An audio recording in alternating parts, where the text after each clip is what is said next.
About a decade ago, if you picked up a product and saw those 3 words, made in China, your brain probably jumped to one conclusion almost automatically. This thing is cheap. It's probably not going to last long, and it definitely is not something I want to brag to my friends about. And back then, you weren't wrong. Chinese products were affordable, sometimes useful, but barely premium. They were the kind of things you bought because they were inexpensive, not because you admired them. But fast forward to today, and something feels very different. The phone in your hand, the car on the road, the gadgets people flex online, many of them are made by Chinese brands, and they are not cheap anymore. In fact, some of them cost as much as, or even more than, Western brands. So what changed, and how did China pull off this massive flip? I'm glad you asked, because that is exactly what we are breaking down today. So sit tight and hit that subscribe button, because this might be one of the biggest brand transformations in modern history. For decades, countries like the United States, Germany, and Japan handled the thinking part of businesses. They did the design, the branding, the research, and the storytelling. China handled the hard work of assembling everything. The reason this worked so well was because of one thing, and one thing only: cheap labor. You see, while workers in the US might earn $5 an hour, Chinese factories were doing the same work for about 50 cents an hour. That kind of price difference is very hard to ignore, so naturally, companies rushed in. And China became the manufacturing hub of the planet. Today, China makes about 30% of everything the world manufactures, which is more than the next 4 countries combined. That sounds like a position of power, but there was just one problem with this. Manufacturing alone does not make a country rich. In fact, there is an idea in economics called the smile curve, and it explains this perfectly. Here is what it looks like in real life. When Apple sells an iPhone, it makes around $600 in profit on a single device. The Chinese factory that assembles that same phone earns about $8. This is basically because China is at the bottom of the smile curve. The same story plays out with shoes, clothes, and electronics. This model only works when labor stays cheap forever. However, nothing stays cheap forever. As time went by, Chinese wages rose, and the middle class exploded, and suddenly hundreds of millions of people had money to spend. They were tired of buying Western brands made in their own backyard, while local companies stayed invisible. So the Chinese government made a bold decision. Instead of being the factory for global brands, they decided to become the brand. In 2015, this idea was made official with a national strategy called Made in China 2025. The goal was to move China up the smile curve and capture the real value. The first phase was credibility. China understood that building global trust from scratch takes time, so they chose a shortcut that still required discipline. If you cannot build credibility fast enough, you buy it. In 2005, Lenovo, a relatively unpopular Chinese company, shocked the world by buying IBM's personal computer business, including the legendary ThinkPad brand, for $1.75 billion. At the time, many American analysts laughed at the deal. They could not imagine a Chinese company managing a premium American brand. However, what those analysts failed to see was the real intention behind the move.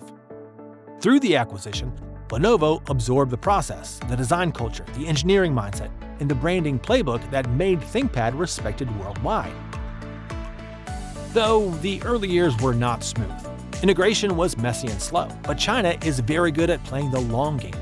By 2015, Lenovo became the #1 PC seller in the world, and today, ThinkPads are designed in China without anyone questioning their quality.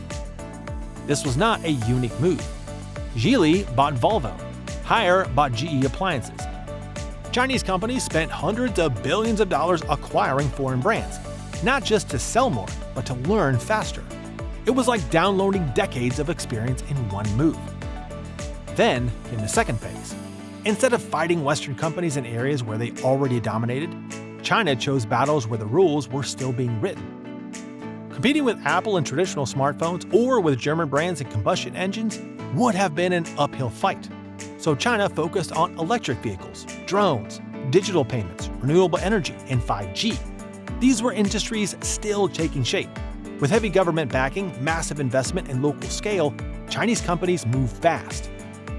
Billions were poured into EV subsidies, nationwide 5G infrastructure, and testing zones for new technology. Slowly, perception began to change. Chinese brands stopped copying and started leading. Made in China stopped meaning cheap and started meaning competitive, then reliable, and now, in many cases, premium. Take Byte as an example.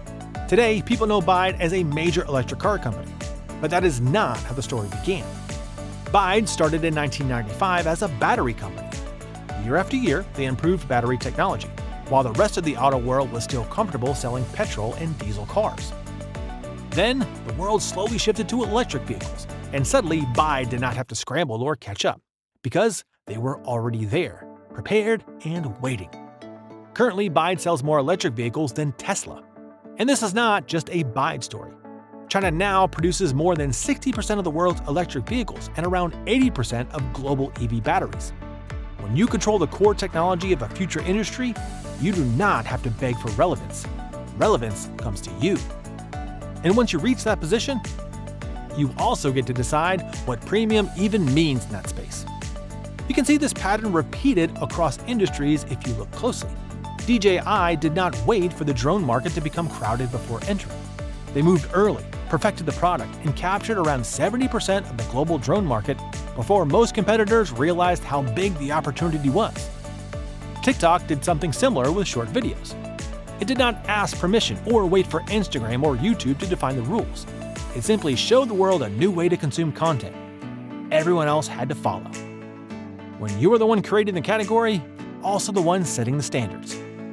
Another big reason Chinese brands became premium is their obsession with adaptation. You see, decades of contract manufacturing taught Chinese companies how to adjust quickly, fix problems fast, and respond to feedback. When Xiaomi entered India in 2014, they studied how people actually lived and noticed the dusty roads, their frequent power cuts, and the need for dual SIM phones.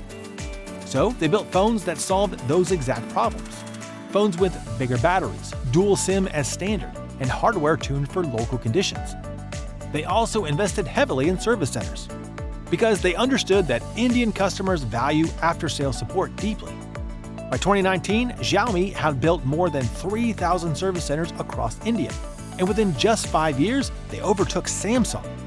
They overtook Samsung not necessarily because they were cheaper, but because they were more relevant. That difference matters a lot.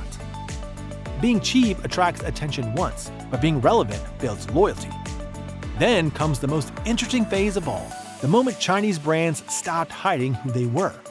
For years, many Chinese companies used brand names that sounded Western or Japanese, because they believed that sounding Chinese was a disadvantage. Names like Oppo, Vivo, OnePlus, and Shein did not openly signal their origins. But around 2018, this mindset began to change.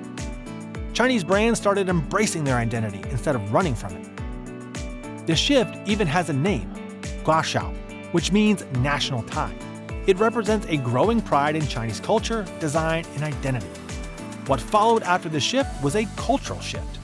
Many young Chinese consumers began preferring domestic brands, and slowly, Chinese branding started becoming something to flex. Having said all this, it is important to mention that this transformation is not yet perfect or complete. Some Chinese brands still face trust issues in many Western markets. However, none of these challenges can erase what China has already achieved. And with that, we draw the curtains on this video. I would genuinely love to hear your thoughts.